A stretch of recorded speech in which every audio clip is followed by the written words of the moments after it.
Nananatiling kaunti pa rin ang mga lokal na pamahalaan na nakabili ng lumang supply ng bigas ng NFA.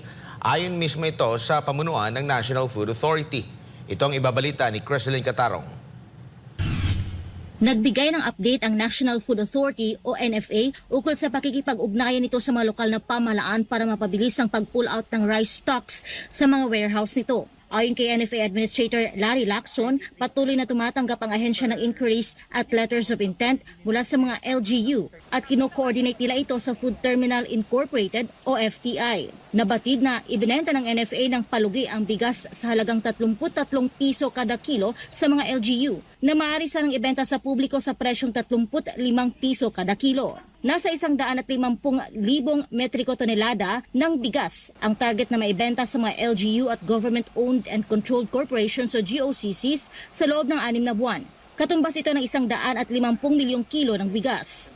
Sa isang televised briefing, sinabi ni Lacson na nananatiling kaunti pa rin ang LGUs na nakabili ng lumang supply ng bigas ng NFA. At kung tatanungin kung gaano na karami ang nabawas, ay konti pa lamang po, no? Ang allocation na binibigay natin, let's say sa San Juan, hanggang 8,000 bags, ay nakaka 1,000 plus pa lang po sila. Ang nabotas, 1,000 plus pa lang po yung kanilang nabigay na allotment sa kanila.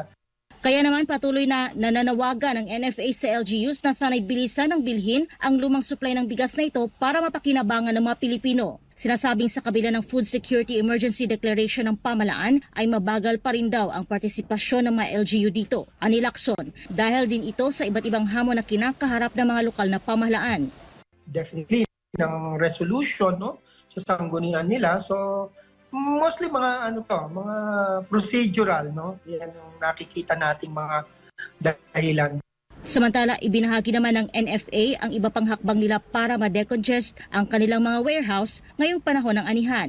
Ito'y tulad na lamang ng milling process kung saan lahat ng palay ngayon pinapagiling.